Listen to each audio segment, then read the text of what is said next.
Masha એડ્યુવર્લ્ડમાં આપણું સ્વાગત છે। આજે આપણે ભારતના અત્યાર સુધીના સૌથી મોટા અને સૌથી મહત્વપૂર્ણ મિશનમાંથી એકની અંદર ડોક્યુ કરવાના છીએ।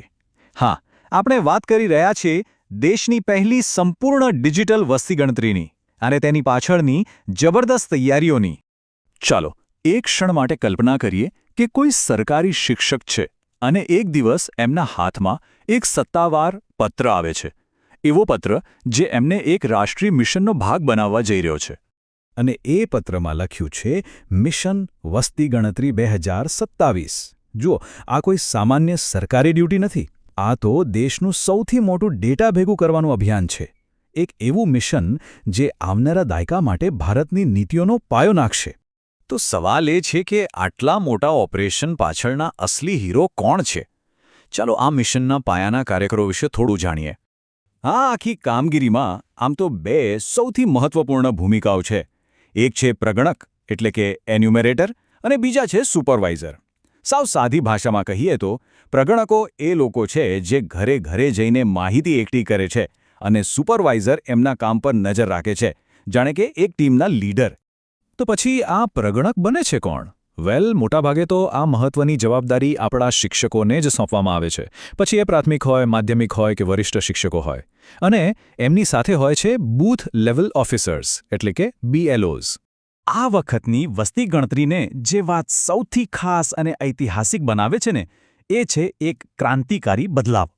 આપણે કાગળના જમાનામાંથી સીધા ડિજિટલ યુગમાં છલાંગ લગાવી રહ્યા છીએ।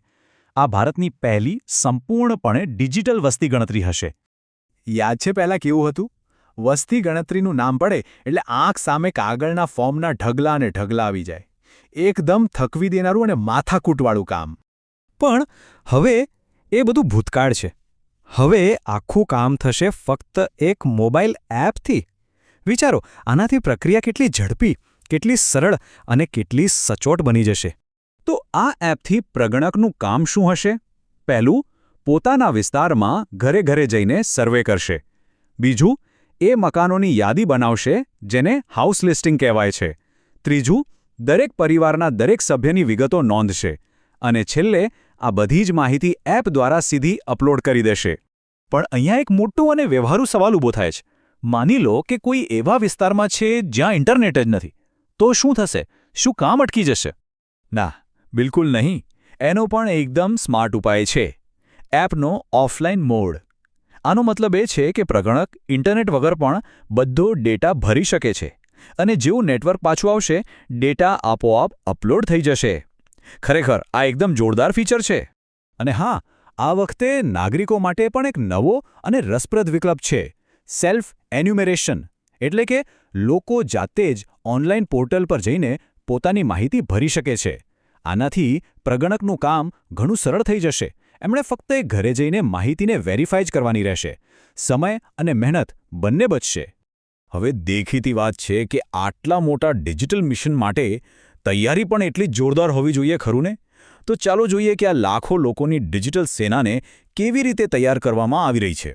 આટલા બધા લોકોને ટ્રેનિંગ આપવા માટે એક કેસ્કેડ મોડલ અપનાવાયું છે, એટલે કે સ્ટેપ બાય સ્ટેપ।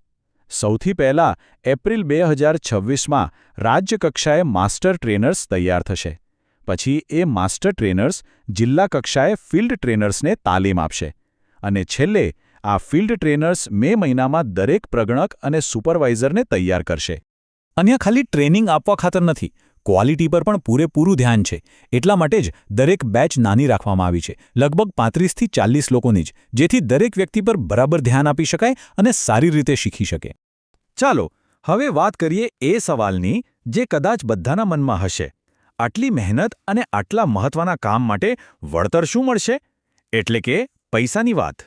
વસ્તી ગણતરીની આ ડ્યુટી માટે જે કુલ માનધન વેતન એટલે કે ઓનરેરિયમ નક્કી થયું છે તે છે 25,000 રૂપિયા। પણ આ 25,000 રૂપિયા એક સાથે નથી મળવાના, એને બે ભાગમાં વહેંચવામાં આવ્યા છે। પહેલો હપ્તો 9,000 રૂપિયા હાઉસ લિસ્ટિંગનું કામ પૂરું થાય ત્યારે મળશે, અને બીજો હપ્તો એટલે કે બાકીના 16,000 રૂપિયા વસ્તી ગણતરીનું આખું કામ પૂરું થયા પછી મળશે। જો કે અહીં કેટલીક નાણાકીય શરતો સમજવી ખૂબ જરૂરી છે। પહેલું તો એ કે આ 25,000માં જ ટ્રાવેલ અને મોબાઈલ ડેટાનો ખર્ચ સામેલ છે। અલગથી કોઈ ભથ્થું નથી. બીજું, તાલીમ દરમિયાન દરરોજ 800 રૂપિયાનું સ્ટાઇપેન્ડ મળશે. પણ એમાં એક મોટી શરત છે. આ રકમ ત્યારે જ મળશે જ્યારે કોઈ વ્યક્તિ ટ્રેનિંગ પૂરી કરીને વસ્તી ગણતરીનું કામ પણ સફળતાપૂર્વક પૂરું કરે. તો આ બધી વિગતો જોયા પછી એક વાત તો સ્પષ્ટ છે કે આ માત્ર એક ડ્યુટી નથી. આ તો એક રાષ્ટ્રીય સીમાચિહ્નરૂપ ઘટનાનો હિસ્સો બનવાનો મોકો છે. હકીકતમાં દેશના લાખો કર્મચારીઓ અને ખાસ કરીને શિક્ષકોના ખભા પર આ મિશનની સફળતાનો મોટો આધાર છે. એક એવું મિશન જે સીધું દેશના ભવિષ્યને આકાર આપશે. તો છેલ્લો અને સૌથી મોટો સવાલ એ જ છે કે લાખો કાર્યકરોની ફોજ અને એકદમ નવી ડિજિટલ સિસ્ટમ સાથે શું ભારત પોતાની અત્યાર સુધીની સૌથી ઐતિહાસિક અને મહત્વપૂર્ણ વસ્તી ગણતરી માટે સંપૂર્ણપણે તૈયાર છે?